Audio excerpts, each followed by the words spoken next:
This is the 560 video lecture for lecture 3. So we'll start with the same topic we ended with last time, but now using it in a different way.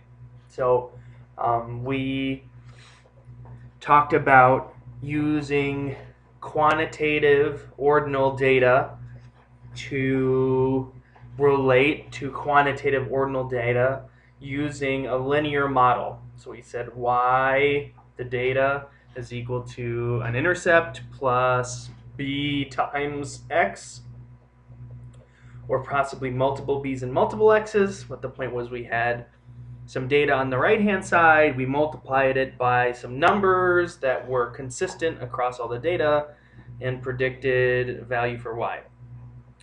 So these predictions we could think about as trying to model some set of data that we observe. And we were thinking generally in the cross section. So imagine that I have a set of 40 data points. There's my data. I want to be able to explain that data using a nice simple set of variables and maybe make some conclusions. What we weren't talking about necessarily last time is how to predict that 41st data point. So in general, we were thinking about explaining what we have, not trying to forecast what we don't have. And so that's the topic we'll be talking about today. So we will be taking our models and extending that line into the future and trying to make predictions about what kind of data we might see in the near future. So for this case, we're often looking at data that progresses through time. So you have an observation every unit time, and as time marches on, you get more data. So, for example, if I was to do a nice plot of the stock price every day for the last long time, we'd see some ups and some downs, but in general, it would be going up. And so you would think, if I'm going to predict the stock price a day, a year, or a decade into the future, I'd have some kind of notion of what up means for the stock market and figure out what an average up would be. And so if we thought that the stock market was going to go up by 12% a year, then we would go maybe use that 12% figure and figure out what 12% every year for a decade would give us, and then forecast that price 10 years in the future. This is important for a business because you have constant stream of data coming in many instances. If I'm a retailer, I have a constant stream of purchase data. Anytime you're dealing with customers or even small contracts, you may have a constant stream of data coming in that you may not necessarily preserve forever, but you might want to learn from. And you might also want to be able to forecast. So if I'm thinking of how much inventory do I need for the Christmas season, I might want to look at a forecast of what I might need and take into account that this is Christmas and not just a random month of the year, and so on. So we're going to use linear regression to do some forecasting, but we'll learn some other models as well. So this is a plot of the Dow Jones Industrial Average. Note that the y-axis is a little funny. It goes 10, 100, 1,000, 10,000.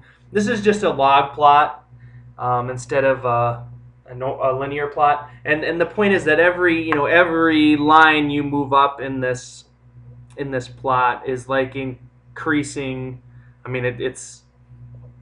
It's moving up by a set amount, but you can see that those lines get closer together the further you move up.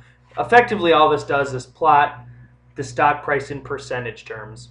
So you can see that generally the Dow Jones is pretty linear. We could kind of we can imagine drawing a line across the top of that purple there, and that would mean that since in percentage terms it's linear, we can think about the Dow Jones going up by a certain percent every year.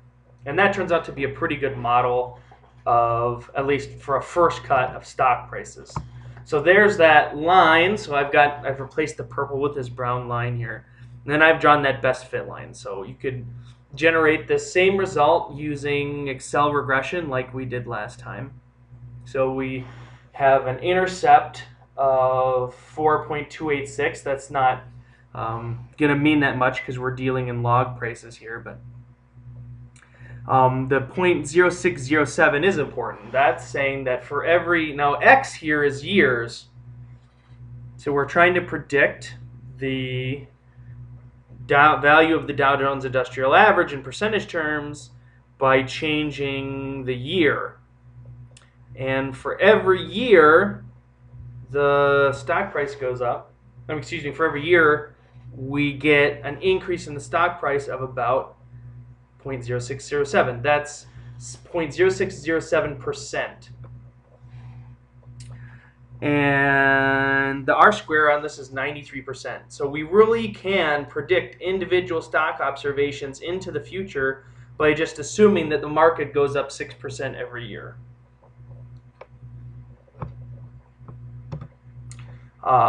And so that's our model. Y equals, here's our B, 6% times X, the number of years since 1923 or whatever the start of our data was, and then that constant. Last semester, after the market crash, the Dow was down to 10,500. So we can imagine forecasting from that low point in the history and see where we end up. So if I'm going to grow by 6% every year, I'd start at 10,500, grow by 6%, and end up at 14,100. Since the Dow's high in October of 2007 was we are forecasting an 8-year doldrums in the stock price, and that's a forecast. If we use, instead of using the current price and tacking on that 6% every year, we go all the way back to the intercept and just follow the trend line across the entire history of the Dow Jones that we had data for, we would predict basically the same thing, just a little bit higher. So we're a little bit under the trend line, but not by much. So, but in general, all of this information came from just a standard regression like we had before, where we had a constant that came from Excel and a B here that came from Excel. Only now, the difference now is that we're putting a years in here that doesn't exist yet. So we're gonna, if we stick an X in that we don't know, that we haven't observed, but we will observe, then that results in a forecast for Y given that X. Once you have a forecast, then you can calculate forecast errors.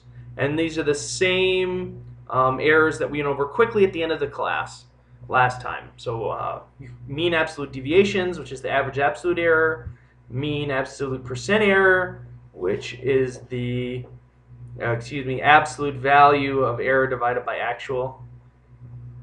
Got to have an absolute value in there. And then mean square error is the average of the error squared. So then these quantities are more important for forecasts because it determines how accurate our forecasts are, which we are at, it's more than just talking about, well, is our model good enough to make general inferences about whether this goes up with this or that goes down with that. We're actually making specific predictions about the future, and so we'd like to know how wrong are those predictions on average. So next video I will do this same analysis using Excel.